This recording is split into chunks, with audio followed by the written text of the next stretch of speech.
Yeah. Oh, wait. Oh, wait. Wait. I think I got the audio. Ugh.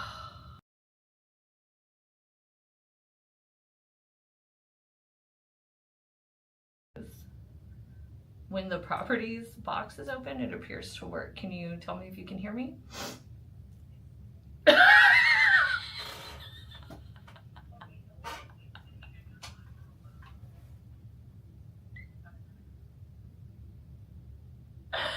Okay, I think can everyone hear me? Can everyone hear me?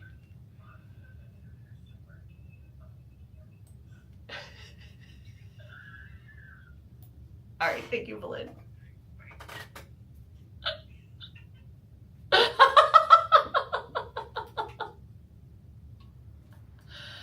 I swear, someday,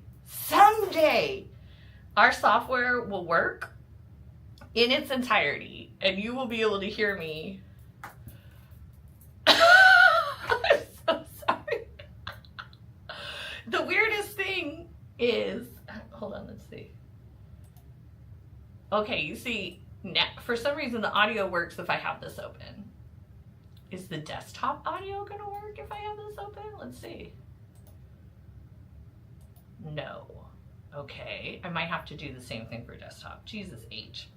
Hi, Hameen. I'm so glad you're here. Hi, Chairman. Good to see you. Thank you guys for your patience. Just. I'll tell you what, we test it, and it works when we test it.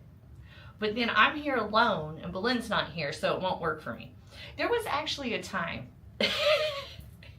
where if I got like within, I don't know, 6 to 8 inches of Belinda's computer, it would just stop. The computer would just stop. It's like, oh shit, Lauren's here. Technology and Lori Cadillac, not buddies. Not buddies at all. All right, so sorry about those technical difficulties. Let's get back to it. I'm Lori Cadillac, aka OG Cadillac, aka Mother of the Decade, and I am here to recap for you the important trials of the week. Before we get into those trials, though, I am going to be in, where am I going? New York City, May 5th and 6th for the first 2 days of the Diddy trial. I'm really looking forward to like seeing Diddy, seeing the potential jury pool, all of that stuff. And on May 6th, I'm going to have a meet and greet in New York City. So if you're in the area, please come by this meet and greet. I would love to meet you. I would love to learn about New York City. What I tried to tell you earlier is that the place we're going has a bunch of like bras hung to the ceiling. So I think they like are anti-bra, and I am pro anti-bra. So I'm very pro anti-bra. I'm gonna wear an old bra and see if they'll put mine on the ceiling. So that would be cool. I really hope to see some of y'all there. I hope you can make it if you're up in that area, like Connecticut, Rhode Island, I don't know, stuff that's nearby.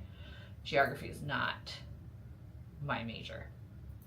Okay, so if you were here last week, you knew that I turned on the Tay-K trial, and I saw that Tay-K's defense attorney is actually an acquaintance of mine from law school, someone I know. We're friends on Facebook. I immediately messaged him. I can't believe it. His name is John Hunter. He was one of the smartest people I met in law school, for sure. I knew he was going to be a great lawyer, and I've been really enjoying watching him. He is going to be joining us next Friday for an interview, an exclusive interview with John Hunter here on the channel. I promise you that before next Friday, we'll get this figured out, and I'll probably even ask Belinda to come in Friday morning so that it goes even smoother. Okay, so I'm very excited to interview John Hunter from the Tay-K trial. But before we get into that trial, I wanted to talk about 2 other trials. First, Karen Reed. Karen Reed is still in jury selection. Still in jury selection. This is the 2nd week of jury selection. which in a sense does make sense to me because, well, because a lot of people have heard about her case. And I don't think the community that the case is being tried in, it's not actual Boston. I think it's a pretty small community. So I'm guessing the majority of the people in the community are now aware of the trial, and that's why it's taking so long. They have one more jury seat to fill before they can go forward. So I'm thinking that Karen Reed's openings are gonna be next week. Probably Monday is my guess. Okay. I'm going to do Lori Daybell next because one thing I really would like for you to pay attention to is the difference between having an attorney and not having an attorney. All right, Lori Daybell is the woman who she found some guy that was like leading a kind of spin-off of Mormon, and he had these weird theories about people being possessed by demons and just evil spirits. That's really weird shit. Anyhow, Lori and her husband Chad, who she married after her husband Charles was killed by her brother in alleged self-defense, her husband Chad and her are serving time in Idaho for the murder of her 2 children and his wife. Because, by the way, after they did all that killing, they ran off to Hawaii. They were going to live happily ever after. So, Arizona obviously intently watched the Idaho case. I'm sure they've been watching, the news, the coverage, etc. Arizona is now prosecuting Lori Daybell, and she has opted to defend herself. Even though she could have a public defender, she's decided to defend herself. And this is a horrible idea. There's a saying, the only fool in the courtroom is the one defending himself. All right, so because I'm having technical difficulty issues, I think I'm going to have to switch off the mic in order for you to hear the video. So bear with me. Bear with me.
Sorry, forgot the mic wasn't working. Okay, so Lori is representing herself. She was prosecuted in Idaho. I feel like Arizona is wasting money with this. She's already, going to prison for life in Idaho. It's not very likely she'll win on an appeal there. So it's kind of redundant in my opinion. And if I were an Arizona taxpayer still, this would really irritate me that we're doing this. However, here we are. She, instead of taking the public defender, which she could have easily had, has opted to represent herself. So we're going to watch her opening. We're going to watch some of the witness questioning that happened throughout the week. And then we're going to move over to Tay-K, and we're going to be able to contrast, self-represented versus professional representation. Okay? All right, let's see if these can both work at the same time.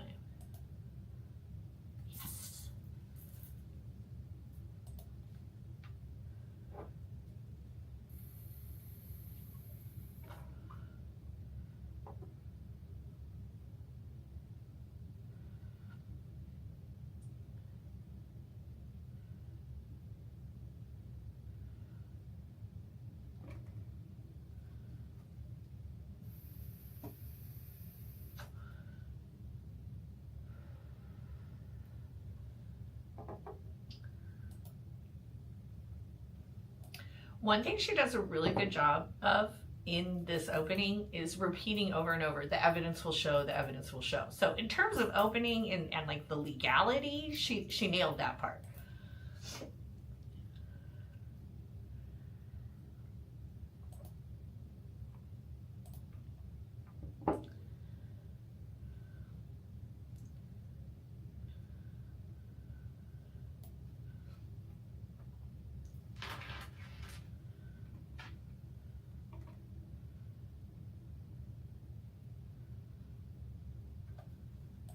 Okay, hold on.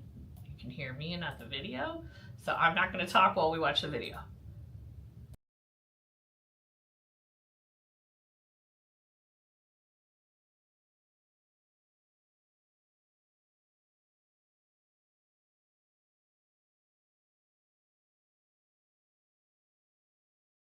Was a licensed life insurance salesman and worked as an independent contractor, selling life insurance policies and annuities, and owned his own business. The evidence will show that Charles and I purchased life insurance policies early in our marriage, and Charles had them issued to the maximum amount possible to each of us. The evidence will show that Charles was 17 years older than me, and that because of Charles' age and an issue that he had with high blood pressure, the maximum amount of life insurance that could be approved for Charles was $1 million. The maximum amount of life insurance that I could be approved for because of my age and my health was $2 million. The evidence will show that throughout our 13-year marriage, that we always had life insurance policies. When a 10-year policy lapsed, Charles would shop for another company who would approve us for the maximum amount of life insurance. The evidence will show that this was Charles' job. This is what he did. I helped him in this business, and this is what he did. The evidence will show that in 2016, Charles repurchased a new $2 million life insurance policy on me, and he was the sole beneficiary. The evidence will show that Charles and I had a happy marriage for 13 years. That he was, in fact, a baseball player, and that he played high school, college ball, and AAA ball, and that he was, in fact, a left-handed pitcher, a southpaw, they call him, but he was a right-handed batter, as could be attested to by anybody who knew Charles well and his high school baseball coach, Greg Davis. The evidence will show that Ty-Lee was, and in 2014, our family moved from Chandler, Arizona to Kauai, Hawaii. We lived there for 3.5 years and returned to Chandler in 2017. The evidence will show that Ty-Lee was 3 years old when Charles and I got married. Okay, so on a side note, an interesting note. My mom was raised Mormon, so I know quite a bit about Mormons and their culture. There are a lot of Mormons in Utah. We all know that, right?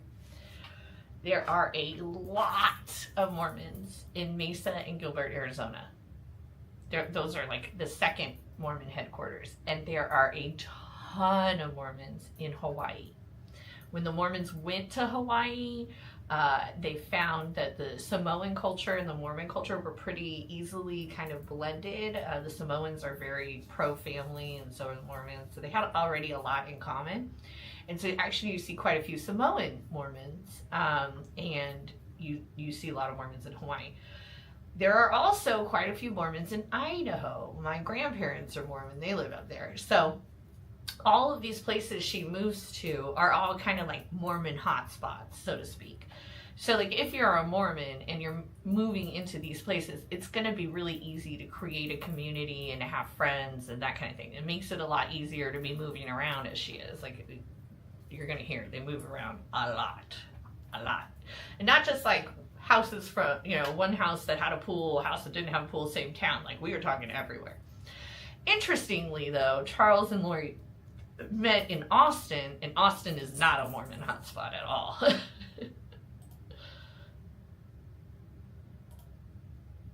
Oh, okay, hold on. married, and that when she became a teenager, the relationship between Ty-Lee and her stepfather, Charles, became so difficult that Ty-Lee and Charles had to seek a therapist, a family therapist, to stop them from fighting. The evidence will show that together, Charles and Tylee met with this therapist after we moved back to the mainland in 2017. The evidence will show that in April of 2018, Tylee's biological father passed away from a heart attack. And at that time, Charles called Social Security and made an appointment at the Social Security I'm office. going to object to hearsay. Sustained. It will show that we did get Social Security for Tylee for her deceased father until she was 18 years old, and she was 15 years old at the time. The evidence will show that Charles and Tylee's fighting increased greatly in January of 2019 when Charles and I temporarily separated. The evidence will show that several people witnessed these terrible arguments between Tylee and Charles that increased to physical in 2019. Charles and Tylee had major increasing arguments, two in February of 2019, one of March in 2019, which was captured on video, one in May of 2019, one in June of 2019, and then the worst of all in July 2019. But Tylee's dead, so she can't come testify to The evidence this. will show that in March of 2019, Charles pulled JJ out of his special school and moved him to Houston, Texas, while we were temporarily separated. Tylee and I then joined Charles and JJ in Texas in April 2019 to reconcile. The evidence will show that JJ was diagnosed with severe autism when he was 3 years old while we lived in Hawaii. The evidence will show that for 2 years, JJ was attending a school in Gilbert, Arizona, a special school for children with autism. It's called Lauren's Life Academy. The evidence will show that in June of 2019, in JJ's best interest, Tylee, JJ, and I moved back to Chandler, Arizona to re-enroll JJ back in Lauren's Life Academy since he had a difficult time with the Houston, Texas schools with no services for his autism. The evidence will show that Charles and I agreed it was in JJ's best interest to be in school where more services were available to him. Truly, Texas schools are not great. Arizona schools aren't great either, but Texas schools are even worse. So she's done a great job. Now, it's interesting, the prosecutor objected. And I thought that objection was stupid, but whatever. It threw Lori off, as you could see. And we're going to see in the questioning, Lori doesn't object, which is awful because she can't preserve the record and she doesn't know how to throw off the prosecutor. I mean, half our objections are just to stop someone in their flow.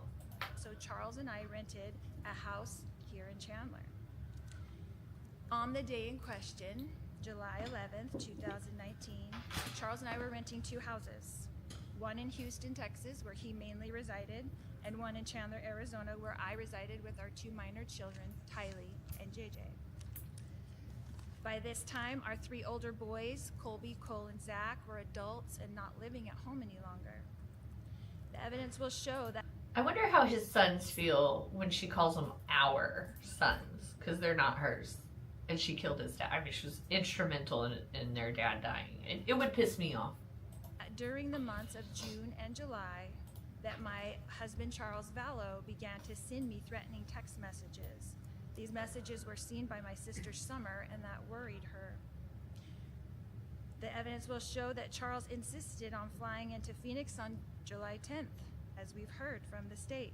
The evidence will show that I advised Charles that he could not stay with us at the Chandler house because he could not get along with Tylee, and I did not want them to get into another fight like they had 3 weeks prior. The evidence will show that it ultimately decided between Charles and I on text messages that he would stay in a hotel because he traveled for business all the time and stayed in hotels all the time, and that I would book it for him since I worked for him and booked all of his travel. The evidence will show that Charles did in fact fly into Phoenix on Wednesday, July 10th, and stayed in the hotel that I booked for him. The evidence will show that Charles paid to fly my brother Adam Cox into Phoenix from Kansas on the same day, Wednesday, July 10th, 2019. Okay, so apparently her brother Adam was like really close to her husband Charles, whereas her brother Alex was really close to her. And her brother Alex used to talk about he wished he could take Charles' life all the time, and then he did. The evidence will show that Charles planned to come to our Chandler home and pick up JJ and drive him to school on Thursday morning, July 11th, 2019. The evidence will also show you that Lauren's Life Academy opens its gates at 8:25 a.m. in the morning. And the evidence will show that Charles showed up at our Chandler residence around 7:30 in the rental car I booked for him on the morning of Thursday, July 11th, 2019. The evidence will show that Charles began texting with my brother, Adam Cox, before he entered our residence. And that Charles and Adam were discussing in their text communications that my other brother, Alex Cox, was at the residence. The evidence will show that on the morning of July 11th, that Tylee was asleep in her room and my brother, Alex, was asleep in the guest room. The evidence will show that when Charles entered the house, only JJ and I were awake and present. The evidence will show that after we put JJ in the rental car, that Charles came back into the residence to receive his phone, leaving JJ in the front seat of the rental car with the engine running. He was 7 years old. To retrieve his phone. It's not like he left the engine running with the kid in the car while he was working, like my daughter's father did. The evidence will show that Charles began to scream at me when I refused to hand him his phone. The evidence will show that Charles' screaming woke up Tylee and Alex. The evidence will show that Tylee came out of her room with a bat to protect me, her mother, from her stepfather, Charles Vallow. I would have said objection, speculation, you know, because Tylee's not here to say that. The evidence will show that Tylee and Charles fought over the bat, and that after a struggle over the bat, Tylee fell onto the ground. And Charles lifted up the bat to hit Tylee with the bat. But Tylee's not here to testify to that because she took Tylee's life. The evidence will show that Alex then intervened to protect Tylee from being hit with the bat. He did not have a gun. He was not wearing a shirt. He was pulling up his jeans because he just woke up and came into the room where he heard the screaming.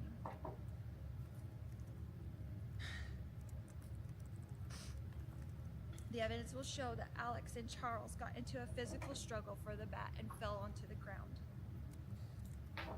The evidence will show that Tylee, who was on the ground, was lifted up by me and sent outside to get away from the struggle and to protect JJ, who was still in the running car, in the rental car, in the driveway. This is a little bit testimony. I mean, she is saying the evidence will show, but she's kind of also testifying, which is something that kind of happens when you represent yourself. The evidence will show that after this struggle on the ground between Charles and Alex, that Charles prevailed with the bat and began to come towards me with the bat as I ran away from him into the kitchen. The evidence will show that at some point while I was running away from Charles, who was chasing me with the bat, that Alex apparently retrieved his gun. The evidence will show that I ran outside to the children and that Alex shot Charles in self-defense. The evidence will show that Tylee and I had both run outside without shoes. The evidence will show that JJ was still in the front seat of the rental car with the engine running and struggling to get out of the car. Tylee was trying to keep him in. How's the evidence going to show that? The evidence will show that Tylee and I got into the rental car with JJ and drove away.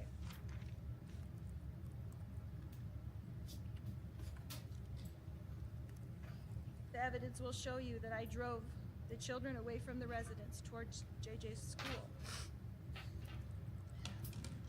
How's the evidence going to show that? Unless she testifies, because all the other people that were in the car are deceased now.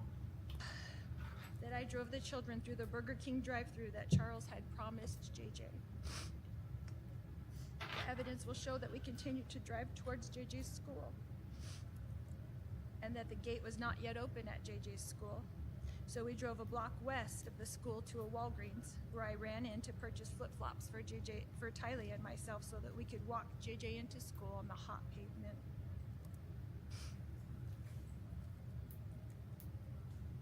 I don't think the evidence is going to show any of that. Tylee and I returned directly to our residence where we met with police in our driveway. The evidence will show that we were spoken to by the Chandler police officers. And the evidence will show that Tylee and I were told by the Chandler police detectives that Charles had passed away.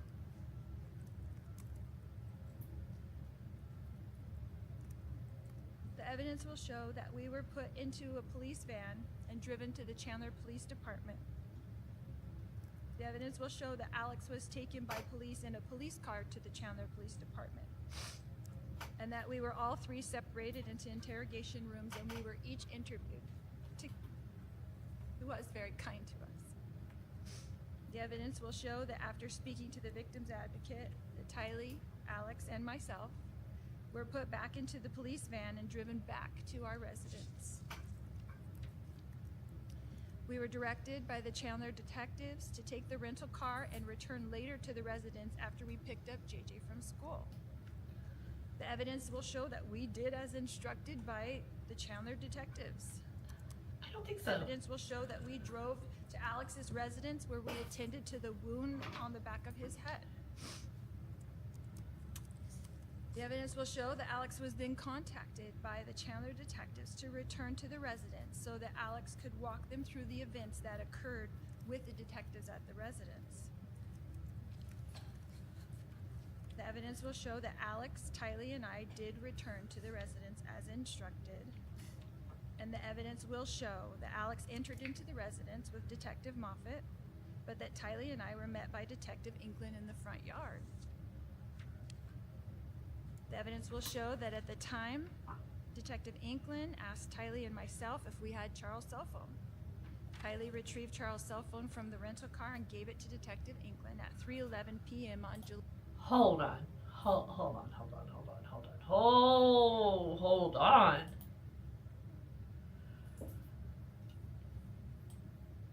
Lori knows that her brother, Alex, who will do anything for her, has said that he wants to take the life of her husband, Charles. Lori knows that Charles and Tylee are not close. So Charles goes into the house and Lori takes his phone. His phone. Lori surely knew that was going to cause a fight, right? And she had to have known that if she could get Charles angry enough, Alex could claim self-defense. Now she's saying they still had the phone. She took the phone with her. So her and Tylee made it so Charles couldn't call 911. She took the phone. She took the phone from Charles. She wouldn't give it to him. That's why the fight occurred. And then she literally physically took it to the school when she took the kid to school. That's fishy to me. July 11th, 2019. And at that time, Charles' phone was placed in the custody of Chandler police detectives. The evidence will show that Detective Inkland asked us if we knew the passcode on Charles' phone, which Tylee proceeded to give to Detective Inkland. The evidence will show that Tylee and I left the residence to pick up JJ from school, while Alex remained at the residence with the detectives. The evidence will show that by the time Tylee, JJ, and I returned to the residence, that all police, EMS, CSI, and detectives were gone from the residence and only Alex remained. How is the evidence going to show this? She's the only witness alive to any of this. That the next day, I contacted Chandler police to inform them that Charles' belongings were still at the hotel. I asked the detective if I should go get them, and I was told that they would take care of it. The evidence will show that I asked the detectives, what should we do next? And they directed us that they would contact us in about 3 weeks after their...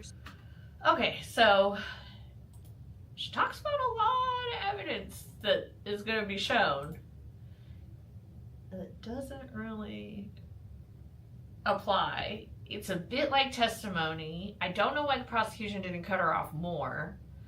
you're not really supposed to object during openings. So maybe it was kind of an etiquette thing, but I'm not sure. All right, so now we're gonna go into a witness, this poor woman. Okay, and I'm gonna show you this whole scene because it's 8 minutes, so we'll go through it pretty quickly. But this poor woman met Charles on like a dating app or something, and they went on one date to dinner, and now here she is, like almost a decade later, having to come and testify and be cross-examined by the woman that was his wife at the time of the date. I couldn't imagine anything worse. I'd suddenly have COVID or something. I'd be unable to attend. I'm not doing that. I didn't know the dude was married. No. Here we go.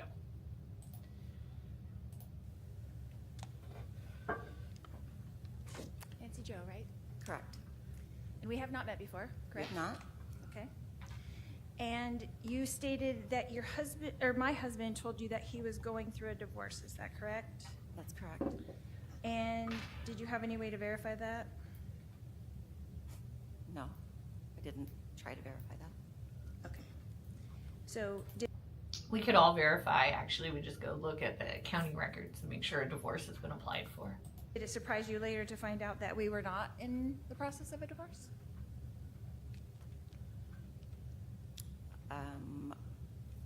Charles was in the process of a divorce. He was not in the process of a divorce. Did it surprise you to find that out? You've seen it all on TV where we're not getting divorced. Okay. So on the website that you met him, did he say he was divorced? I'm not certain. Would you have gone on a date with him if he would have said he was married? If I would have realized how married he still was, maybe not. But I just met for dinner. I wasn't sleeping with him or anything. Do you go on dates with married men? Not Naturally? What? Definitive. What? I'm going to also object under 611 for harassment. All right, I'll sustain the objection.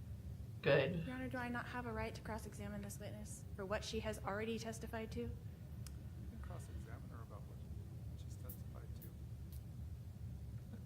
I don't think she testified So about you did dating go on married a date men. with a married man, I went on a date with Charles. but you did not know he was married. I knew his divorce was not final. His divorce was not started. Okay. I don't go on a date with someone whose divorce isn't final. So in your text messages, This lady said, okay. you asked Charles if he was a good kisser. Is that correct? Maybe, sure. Did he answer that text message? I'm gonna sure. object to I'm sure he did. relevance. Again, 611 harassment. I'll sustain the objection for relevance At least the prosecution's protecting their witness. and hearsay.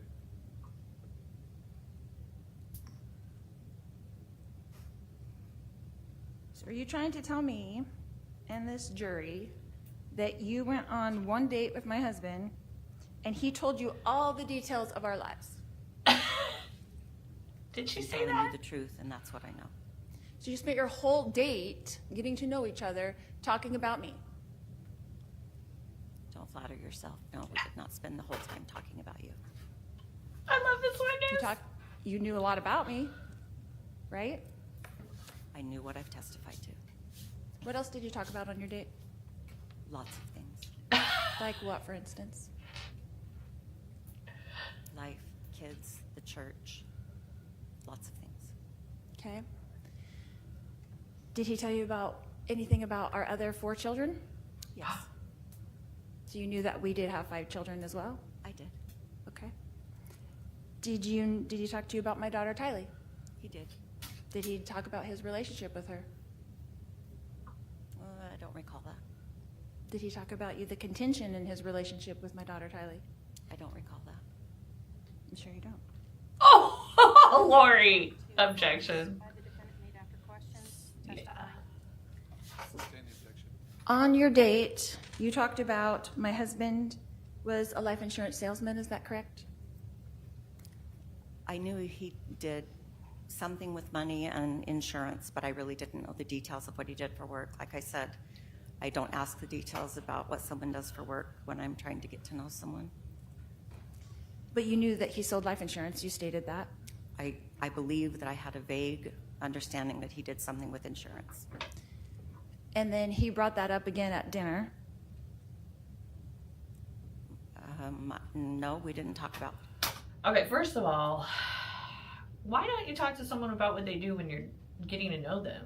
How you spend 40 hours of your week, the majority of your week, kind of important detail in my opinion. What you choose to do as a career, how you choose to spend all day, 5 days a week of your entire working life does kind of reveal a bit about your personality. So I don't know about this lady. But could you imagine being this lady and now you're cross-examined by the dudes? Oh man, no. His work at dinner. I thought you said you did talk about, and correct me if I'm wrong, you said you did talk about that he changed the life insurance policy at dinner. Well, you were asking me if we talked about that he sold insurance, which that didn't happen. But yes, he did tell me that he changed the beneficiary of his life insurance policy at dinner.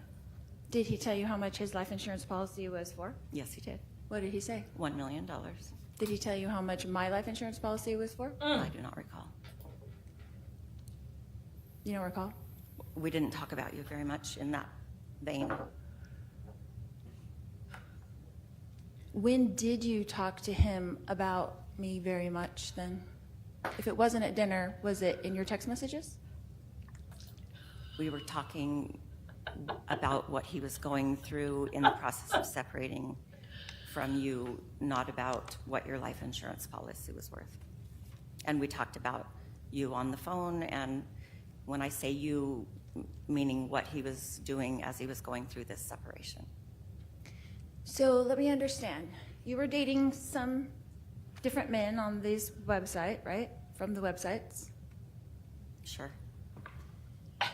Would you say it was common for men to be talking so much about their supposed ex-wives during their conversations with a potential? It's actually very common. Yep, it is. Really? Sure is. Really. Yes, Lori. Interesting. I'm going to object to the defendant making comments after her questions. and I'm then sorry, Your strike Honor. I won't do that again. All right, please stop. I'll just ask the questions. Thank you.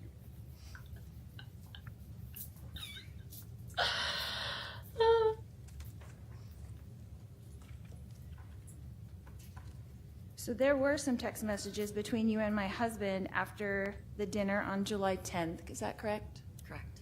What time would those text messages have occurred? After dinner, What time? 10:45-ish. 10:45 to what? I'm not certain, ma'am. After dinner. Said after dinner. 10:45 to midnight, maybe? I just told you I don't know. Maybe. What did you discuss in those text messages? And I'm going to object to relevance again. If there's a specific area. Sustained. It's not a good legal objection, but I think he wanted the shit to end. You testified a minute ago that Charles told you a lot of things about his wife. You didn't say ex-wife, but you said wife. Is that correct? Okay, sure. What were a lot of things? The things that I've testified to. Can you be more specific? No. Am I allowed to do a narrative then? Let's go on sidebar.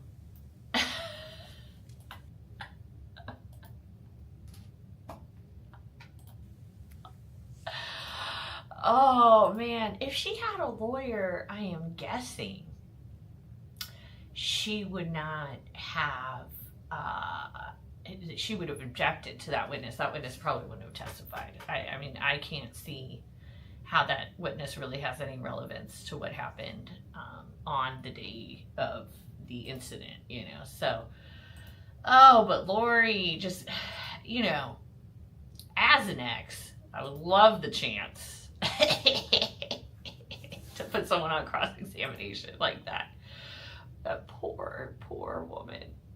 All right, one more thing I want to show on the Lori Daybell, Charles Vallow, and it's because it makes a great segue into Tay-K, and it shows you the importance of having an attorney. So I put it on 2 times speed so we can kind of hurry through it. All right. Involved in adopting a friend? This is Charles Vallow's sister. Charles approached me about it one day. He called, and I mean, there was a lot of stuff going on then, and that was my son's child, and there was a lot going on. So I just told him then, look, I can't make a decision like that. We don't know how this is going to go. Just keep me in mind, keep it in mind. And so I kept it in mind. And do you recall, when did they adopt JJ? It was final in July, and he was always doting on him. The arrangement I figured out eventually was that if Charles was working out of town, Lori had him all by herself, and so when Charles got back to town, JJ was his to take care of, 100%. Would Charles bring JJ to visit your side of the family in Louisiana? Oh yes, Did you regularly see him? yes. Once JJ learned how to fly, and excuse me, once JJ learned how to fly, and you know that because he was autistic, something like that, it's a big deal for him, and he loved it. So he was a little flyer. He loved to go in an airplane. What did your brother Charles do for a living? He sold annuities. He was a financial planner. And how long did you know him to do that? If I had to guess, 20 years. Do you know if he had Lori help him with any part of his job? I don't really know exactly what she did, but yes, but I don't know what she did. Prior to Charles being a financial advisor, did he have a very different career in sports? Oh, he was a Okay. he. Right there, I would have objected to leading. That was a leading question. I would have said objection leading. Whether or not it was sustained, it wouldn't matter. Quit. I don't remember because I was quite young then, but he did. I believe he was drafted in the early 70s into the Houston Astros minor league. So when you were growing up, did you see your brother playing baseball? I was raised at a baseball field. If it wasn't Charles, Jerry played for years, my other brother, but Charles stuck with it, and that's how I got to college with a degree, with a scholarship. So you got stuck many a night and a weekend having to be at the ball field with your brother. Yes. What position did your brother play? He was a pitcher. He was very, very good. He was a left-handed pitcher, and they're very hard to hit against. Did he bat right or left-handed? He was left-handed. Did he do everything left-handed? Yes. After your brother, let me ask, do you know how long he played in the semi-pro? I don't. He had moved to Houston, and but he blew out his knee, and that's ended that right there. Did your brother stay in shape after that, even though he blew out his knee? Oh yes, he was always doing something. Always bike riding, hiking, just anything. I would have objected on relevance. Like, if he stays in shape, has nothing to do with the elements of the crime. So who cares? He was very active. So every time you saw him, he was taking care of himself. Yes. I'm going to ask you a little bit about religion. Did your family grow up in the LDS Church or faith? No, we did not. Did you know Charles ever convert to the LDS faith? He did at some point during his marriage to Lori. When Lori and Charles were married, did they always live in one state or did they move? No, they lived here in Phoenix, in the Phoenix area, Chandler, Gilbert, and then they moved to Hawaii in 2014, and then they moved back late 2016, early 2017. Back to, Back here to Phoenix area. do you recall where they were, what state they were in when they met? When Charles and Lori met, Yeah. they were in Texas. Texas, okay. See, they were everywhere. 18 and 19, you told us that Charles and JJ would come visit you and the family regularly. Yes. In March of 2018, did you have a member of your family pass away? Yes, my mother did in March 18. Again, leading, right? Charles come out for that? Yeah, yes, he did. He was there for her services. Lori was not, and Objection, non-responsive. Yes, he was there for the services. Everything else should be stricken. felt like something was going on. Well, actually, my husband felt it before I did, and All of this is speculation. then when she didn't show for my mother's funeral, I just thought that was just appalling. It This was not asked. appalled me that she would even come to something like that with her husband. What was your relationship like with Lori? I would have stopped her way before she got there. Because of the work I did, the company we owned, I was on the phone an extreme amount of time, all the time. So I really don't like to call people. I'm not a phone person. I'll text you all day long, but I really don't like to talk. And so Lori and I never really had a big phone relationship. It was a text here and there, but mostly Charles would keep me up to date as to, different things that were going on, or what they were up to, or Charles would call. Yeah, Charles would call me usually. So it sounds like you were close with her. When Lori and I were together, it was like we hadn't missed a minute. We just took up where we left off, and she's very outgoing, and she's very friendly and very easy to talk to, and so we got along rather well, and I loved her. So continuing in 2018, do you recall seeing Charles and JJ coming out to visit you guys in October of 2018? Yes, Leading. What was that for? just a weekend visit. What about in November of 2018? Did you see Charles and JJ then? We did. My husband and myself and my granddaughter. We went to Las Vegas, and Charles and JJ met us there for the Thanksgiving holiday weekend. I thought that was odd. He wasn't with his family. He said Lori was sick or Teddy was sick. Objection, non-responsive. Like, the lady didn't even ask, did you think that was odd? This woman's just talking and talking. See, Lori doesn't know how to be a lawyer. Lori's a hairdresser, right? So this woman just talks about, you know, finding out when her brother was deceased, blah, blah, blah. All right. You could see Lori missed a ton of objections, and that was just like us listening briefly for 2 minutes. So I'm guessing she's missing objections left and right. When you miss objections, you know, you're not preserving the record, and preservation of the record is literally your job. So she's done a really bad job, Lori. Yeah, a really bad job. All right, now on to Tay-K. This is going to be a big contrast between what we saw with Lori Daybell and her lack of objections, okay? Again, next week, probably didn't hear me because the stupid mic wasn't working. This lead attorney, John Hunter, is going to be on the show, and we have an exclusive interview with Mr. John Hunter to talk to him about this trial. All right, I believe this was Monday. I don't know why, but this court was starting at like 1:30. They do shit real weird in Bexar County. Real weird. So this is Monday, or it should be. All right, this girl was the driver of the car that the whole incident happened in. She is the one who booked the young man whose life was taken. He was supposed to do some kind of photo shoot or, I don't know, something for a rap video or whatever. So she's the driver, and it turns out at the time she was a stripper. Then after the shooting, she went to Dallas, and then for some reason she went to Abilene of all places. I think it was Abilene, and or Midland or something. Anyhow, she was a mess, and I think after her testimony, it's gonna be really hard to keep this Tay-K kid out of school or out of jail. So here we go. You can answer the question. Yes, ma'am. And how did you do that? I pled a guilty to tampering with evidence. Okay. So you entered a plea agreement with the state of Texas? Yes, ma'am. Now regarding that plea agreement, originally you were charged with capital murder, is that correct? Yes, ma'am. Okay. And you worked out a deal where you ultimately pled to the offense of tampering with evidence, is that correct? Yes, ma'am. And for tampering with evidence, the range of punishment is 2 to 10 years in the prison or community supervision. I'm going to object to leading all this money, and I ask the jury to disregard the question and the answer, and the court will entertain it. All the questions and answers between my first objection and now. No, I will not entertain objections that I've already ruled on. Ladies and gentlemen, the last question and the last answer, you are to disregard. Does everyone understand? All right, State, you may continue. Thank you.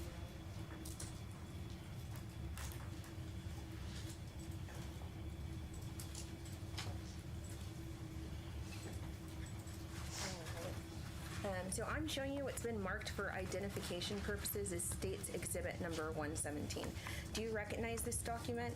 Yes, ma'am. And does this document contain your name? Yes or no? Yes, ma'am. Okay. And does this document also contain your signature? Yes, ma'am. Okay. And on this document, is it a fair copy or a true copy of your plea agreement that you entered? Yes, ma'am. Okay. So you can use this to refresh your memory if you need to. Just don't read from it. Okay? Yes, ma'am. Thank you. Your Honor, given that it's a certified copy of a judicial document, the defense would move to admit that exhibit. Well, if you want to admit that exhibit, you need to do it during your cross-examination of the witness. Yes, Your Honor. Thank you. Well, Judge, since they're not going to object at this time, the state offers State's Exhibit number 117. Any objection? No objection. All right, State's Exhibit number 117 is admitted without objection. All right. take it back and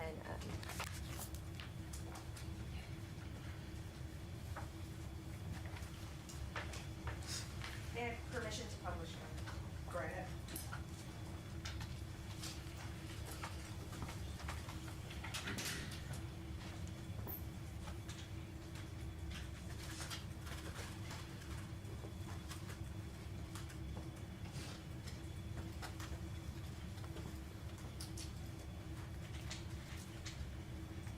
I'm sorry, I don't know if the screen is working or not.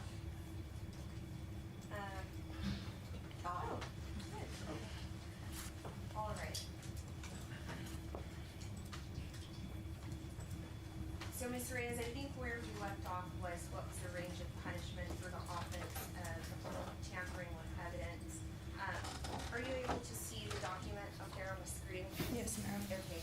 Do you know what the range of punishment is for that offense? Yes, 10 years, possible fine up to $10,000 if the offense occurred on or after September 1st. Okay. And do you know what, well, I guess,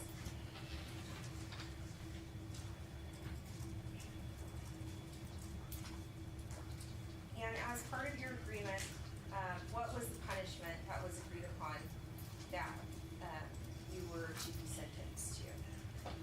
Tampering with evidence, intent to impair. Okay. And just regarding 1 and 3, do you know what the state's recommendation for your punishment would be? Yes, ma'am. 10 years deferred adjudication Okay, in, I don't know why, but in Texas, we call probation deferred adjudication. on the offense of tampering with evidence. Okay. And then regarding line 4, what did the state ultimately do with the pending capital murder charge? The state will dismiss the pending capital murder charge against your client at the time of. Okay. And did you have other cases pending at the time that were dismissed? Yes, ma'am. Okay. And this plea agreement was made to you in exchange for what? Truthful testimony. And so have you been on? Okay, so one thing the defense has really been honing in on is how this and the other witnesses, literally everyone in the car got a plea deal where they didn't get capital murder. Only Tay-K is facing the capital murder charge. Okay. During this time in April 2017, what were you doing for work? I was a entertainer. When you say entertainer, can you kind of further explain? I did work at the strip club from ages 18 until probably 20, 23. 5 years, wow. Now I want to talk to you about Mark Saldivar. Did you know him? No, I just knew him on Instagram. Okay. Based on your knowledge of him on Instagram, do you know what his hobby was or what he liked to do? Photography. Okay. At some point in April 2017, did you come into contact with Mark Saldivar? Yes. Do you recall how you did that? Through Messenger. Okay. Is that on Instagram? Yes, ma'am. For what purpose did you come into communication? Timur wanted to make an album cover for his new song. Okay. And so, specifically, why did you reach out to Mark Saldivar? For that photo shoot. Okay. And you said new song. What was Timur's name that he would release songs under? Tay-K 47 or Tay-K. Okay.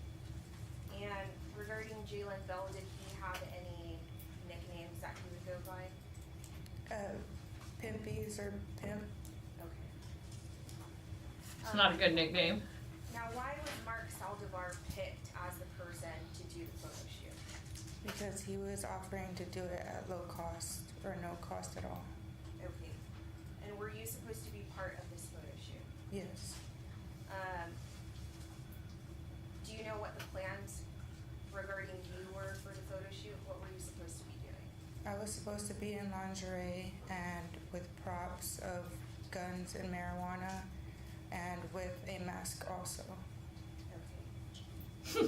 And Classy. making the plans for the photo shoot, who was communicating with Mark? It was me and Tamor. Okay, and when Tamor was communicating with him, whose phone was he using? Mine. Okay. So at some point, did Mark Saldivar agree to be the photographer for this photo shoot? Yes, he did. Okay. And so on April 23rd of 2017, do you recall where you started the day off? At Jeremiah's. Is that Jeremiah Rodriguez? Yes, ma'am. Okay. What kind of car did you have at that time? A black Kia Forte. Okay. Who was that car registered to at the time? My father.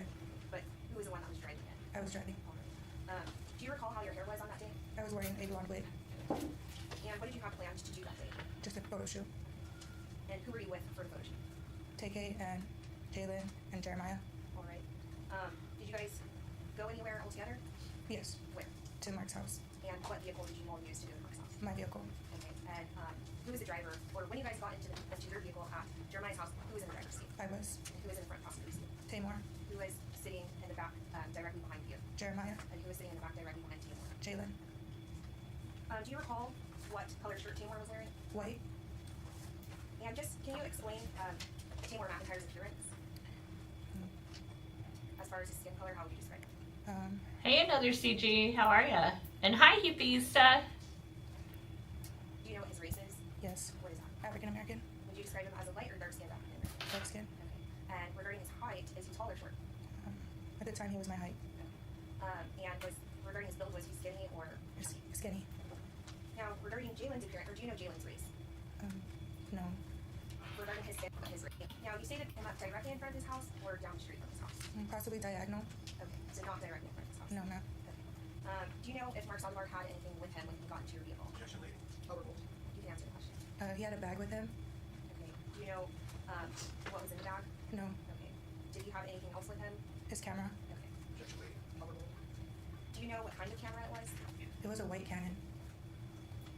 Now, once Mark Saldivar entered your motor vehicle, who was sitting in the driver's seat at that time? I was. Who was sitting in the front passenger seat at that time? Tamor. Who was sitting directly behind you at that time? Jeremiah. And who was sitting in the middle of the back seat? Jalen. And who was sitting directly behind Tamor? Mark. Mark was sitting directly behind Tamor? Yes. Okay, thank you. And so after you picked up Mark Saldivar, where did you guys go? He asked us if we could reschedule for the day and if we could give him a ride to North Star. So I agreed and I said, okay, that's fine. Okay. And so you were still going to give him a ride to North Star Mall? Yes, ma'am. Okay. And so on the way to North Star Mall, what happened? We hit the light at McCullough, and Tamor took out his gun and pointed it at Mark and asked for his bag. Mark refused to give him the bag, so they all started hitting him, and Tamor was hitting him with the gun.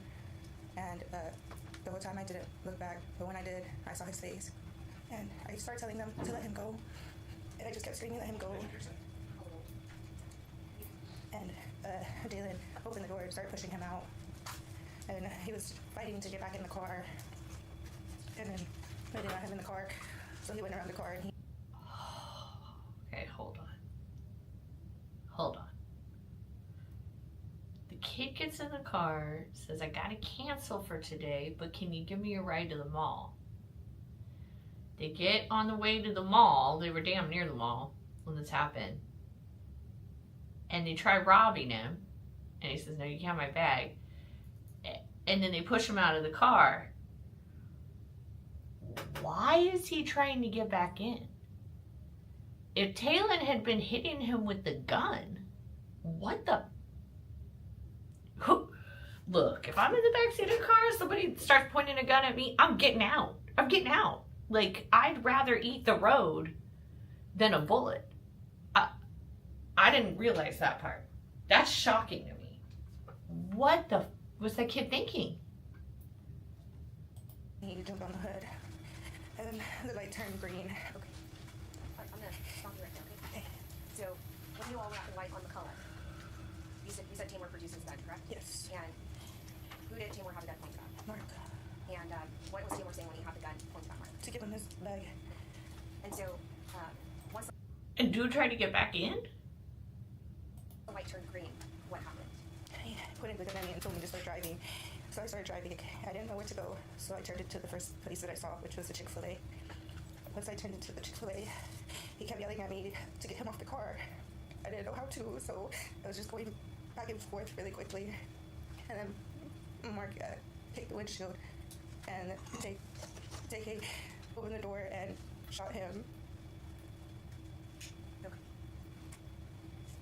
He just, All right. So when you were in the Chick-fil-A parking lot, He knew the kid had a gun. The kid's waving the gun at you. Why are you getting out of the car and stomping the windshield? Does that make sense to anyone? I mean, I know they're kids, so they're not really that, fully developed or whatever, but what the fuck? and Mark was on the hood of the vehicle, who was sitting in the front passenger seat of the vehicle at that time? Tamor, What did you observe Tamor McIntyre do from the front passenger seat? he shot him. How did Tamor, did he exit the vehicle, or did he roll the window down? How did he shoot? Yeah, he opened the door and leaned out on one leg. Now, do you see the person that shot Mark Anthony Saldivar in the courtroom today? Yes. Would you please point to him and identify him by the article of clothing he's wearing? He's wearing a white shirt. Thank you. Let the record reflect that this witness has identified the defendant, Tamor McIntyre. Now, I need to back up a little bit, and I apologize. When you all were at, where did Mark's backpack end up? Jalen had it. Well, I'm gonna back up a little bit back to the stoplight on McCullough, okay? Did Tamor ever gain Mark's backpack at any point? Yes. Okay, and when was that? And when they were fighting him. Okay, and regarding, where was the backpack once you all were in Chick-fil-A? Do you know where it was, or you didn't see it at that time? I didn't see it. Okay. Now, when you all were at that stoplight at McCullough and 410, prior to that, did you have any knowledge of Tamor's intentions to take Mark's belongings at that point? No, ma'am. Okay, but then what did you observe occur? He was robbing him. And that's at the stoplight? Yes. Okay. When you all, I'm gonna publish State's Exhibit. All right, let's go. So now you're going to show a piece of evidence, and the defense is going to object and have a bench conference. Have you seen these before? Yes, ma'am. Do you recognize the items that are contained within the State's Exhibit? Yes, ma'am. And are they a Oh, no, depiction of the items as She's crying for real. they were left? Yes, ma'am. Entering into defense inspection. Hi, Brownie. Good to see you.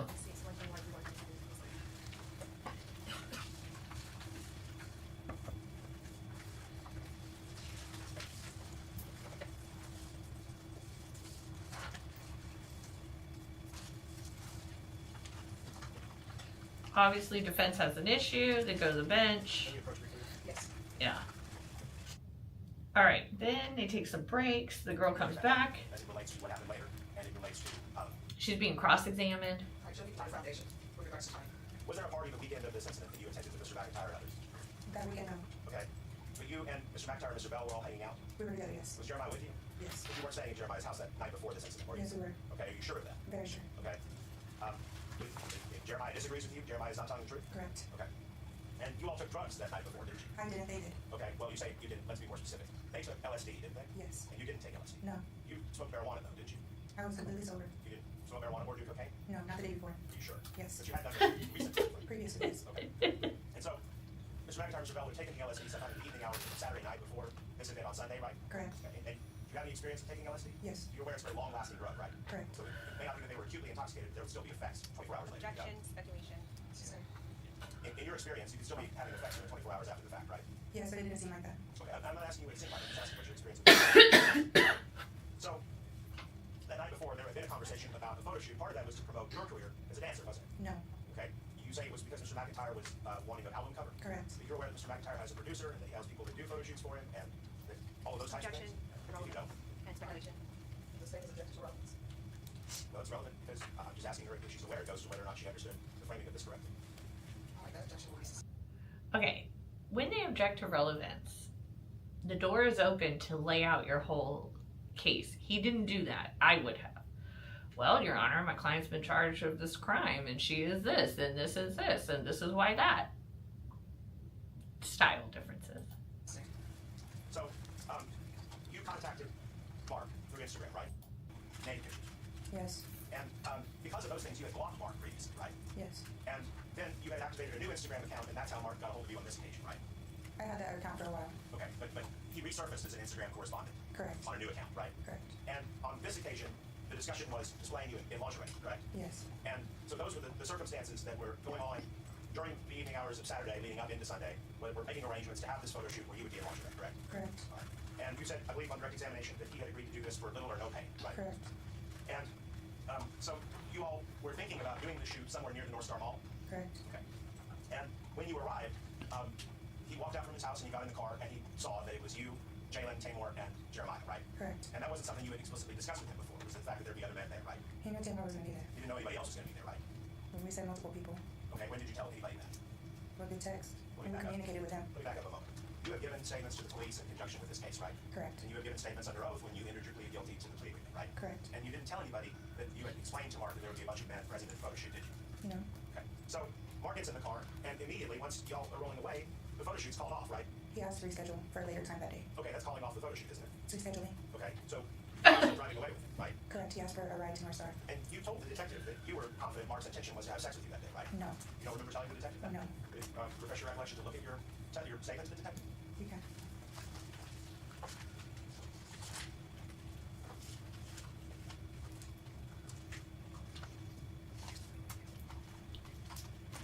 About I can call witness's attention to the 50:39, or I'm sorry, 50:39 All right, so here- mark on the video. Here's the problem with that. If you all want to go to the video and specifically show her that portion, then if somebody will go to the video and show her that portion of the video. I have that portion ready for the court, Your Honor, but I just wanted to, I mean, at this face of it, all I have asked is if the witness recalls her previous statement, it would help her remember to have a copy of her transcript in front of her. But see, the problem is the transcript that you're saying that is her transcript. That's not an official transcript. My understanding, if I'm wrong, correct me. My understanding is that is someone that the defense, I guess, hired, or someone that the defense had to take her video statement that she gave to, authorities and have them watch that and do a transcript of it. Am I correct? Well, yes, but the problem is, Judge, we're talking about two separate rules of evidence and application. Right now, at this moment in time, all we're dealing with is past recollection refresh. And if I had a cardboard cutout of Mickey Mouse that would refresh your memory, then I could show her that. That's all I'm doing, whether it's an official Well, let me ask you transcript or this. not. So here's my question to you. Because that transcript is not an official transcript, so you're trying to refresh her memory. So let's assume it doesn't refresh her memory. Then what's going to be the next step? I'm going to ask her if she said on a prior occasion, I'm going to recite what I believe she said. And if she says yes, then that ends the Well, what discussion. if she says no? And then we have the video clip to the So why don't we just show her the video so we don't have to take the jury back and forth outside? So just show her the video. May we confirm for Yes. what she's referencing? I understand what's ruling. We can take back the transcript, and she doesn't have to refer to it. She says she didn't say that on a prior occasion. We have the clip. We'd like that to just be played in front of the jury. We have a moment to just set up. And she can watch it and say whether that refreshes her recollection. If it doesn't, then it renders that admissible. It's just, Yes. All right, show her the video. we'll do that in front of the jury. No, I mean, you have to show her video. Then you all ask her whatever questions you want to ask, and then you get to impeachment. Right now, you're saying you're trying to refresh her recollection. What I'm telling everyone is it's hard to refresh somebody's recollection with what the defense is saying is her transcript when it's not her transcript. Nobody knows who did the transcript. It's not an official transcript. Nobody even knows if that's the actual transcript of her video statement. And when I say that, let me just tell the defense, I am not saying that you are submitting something that is not word for word from her DVD statement, but what I'm just telling you all, that's not an official transcript. If it were an official transcript, then we would be in a different place. So this is what I'm telling everybody. Show her the video. Because if you show her the video, then you all can ask whatever questions you want to ask. Judge, just for order of operation's sake, I'm withdrawing the exhibit that I marked for identification to refresh the witness's memory. I would like to just proceed under Rule 613. I'd like to ask the witness again in front of the jury about the statement. And if the witness denies making the statement, then I believe I have the right to publish that video to the jury. All right, show her the video. Let her see the video. Well, Your Honor, if we're not trying to refresh her recollection, then what we're entitled to do is ask her again whether she made the statement. If she insists on saying she doesn't, then we don't have to show it to her now. What we do is we show it to her in the jury and ask her, does that change your mind? That video is hearsay. Well, it's not for impeachment purposes. Well, you haven't got to the impeachment point. What I'm saying is... No, we're withdrawing the refresh her recollection. Okay. So now we're actually, if she wants to insist on that, that's fine. Then it's going to come under 613. Otherwise, if she says, okay, I changed my mind after hearing all this, then we can move on. This is what I'm telling you all. And I want everybody to hear me and internalize what I'm saying. Show her video. Somebody, put the video on, show it to her. Well, Your Honor, we don't have to. If an interview right now to do that. We don't have to if we're not asking her to refresh her recollection. She said she didn't say it before. We're withdrawing that request. And now what we're saying is, are you certain of that? If she says under oath that she's certain of that, then we're going to show her. Okay, so they end up showing her the video. The video is like an hour long, so the jury goes home. Then she comes back the next day. She resumes her cross-examination. Then they have a gun expert who talks about bullets and stuff. I'm gonna skip through that. I'm getting bored. All right. Then the next day, they actually did 7 hours of trial that day, which is appropriate. I'm telling you, in Bexar County, Texas, they do things weird, and so they end up starting the trials real late. I don't fully understand. Then we had this woman. She works for the cops. She's like a forensic investigator. This lady does like some fingerprint stuff, so she talks about the fingerprints. Here's the detective who reported to the scene. He continues to talk after the break. And then here is the victim's mother. Oof. This, we're not going to sit through it. It is so sad. It is too sad to sit through. Okay, so after that, the state rest. What did the state rest yet? Yesterday they just did a lot of moving around. So it's just like nothing. Okay, so this morning they are doing their closing arguments, and let's see if we can skip ahead to where they're at. Maybe they've begun them, maybe not. I sure hope so. Okay, no, the judge, it looks like, is giving jury instructions. Let's see what this is. Why can't we hear? Oh, there's no sound. That's fine. Okay, so they have not begun their closing arguments yet. The defense, to the best of my knowledge, had 0 witnesses. Now, if you are in America and you are in courtroom, you are accused of a crime, you're innocent. And unless the state can meet their burden to prove beyond a reasonable doubt that you did the crime, then you remain innocent. So the defense does not have to present a case. They don't. All they have to do is chip away at the prosecution's case. Do I think the prosecution's case was fully chipped here? No way. No freaking way. The testimony from the driver, you know, like, no. Tay-K, I believe, is going to get a guilty verdict either today or Monday, depending on when they get to these damn closing arguments. I don't know what the defense is. I don't think there is a defense. In that case, you're hiring the defense lawyer to make the objections and preserve the record, and you're hoping that the prosecution mess up enough that you can get an appeal. That's your job. That's your job as a defense lawyer. Preserve the record, pray for appeal. I don't know. I predict we will see a guilty verdict here on Tay-K. And then next Friday, we will have John Hunter, his defense attorney, in an exclusive interview. I hope you guys are there. I hope you come and watch, and I hope you're all in the chat and you ask John the questions. In fact, you know what? I'll make a community post, start racking up questions for John, okay? I would love for us to have a really nice interactive session with our guest. I promise the technology will work. Belinda and I will spend days practicing and working on it, okay? All of next week, we're gonna practice and work on it. It's ridiculous. We're gonna get it done. We're gonna get it working. Every time we update OBS is a nightmare. Yeah, Brownie says he's done. It's not, there's no evidence otherwise. You have all these eyewitnesses. They didn't necessarily know who the shooter was, but they saw the shooting. And guess what? That all lines with the actual driver who saw who had the gun. He's done. He's going to spend the rest of his life in prison. So we will watch him go there, and we will talk to John Hunter all about the experience when he is here next week. All right. I'm going to put together some material for members. Give me a little bit, okay? I'm sorry. I know I've been promising it for like a month. I'm going to do it. I'm going to get to it, I promise. Next week, Karen Reed should be going. Lori Daybell, Vallow Daybell will be going. And Tay-K will be done. I'm not sure there's any others necessarily next week, so we'll probably do Karen Reed and Lori Vallow, Daybell, whatever her fucking name is. And then don't forget, the first week of May, I will be in New York City for the Diddy trial. I would love to see you on May 6th at my meet and greet. We're going to a cool place. The information is in the community section of the page. Thank you for everyone that joined me today. Thank you so much for your likes, your subscribes, your continued support. I really appreciate each and every one of you. There's a bunch of you who are in the chat every week, and it's like we're friends. Like, I feel like this is when we hang out together. Like Hivista, another CG, Blue Nettie, Brownie, you know, Hameen is starting to join us every week, and now we have our little ragtag crew of YouTube viewers. So thank you guys for being part of that with me, and I will see you again next week.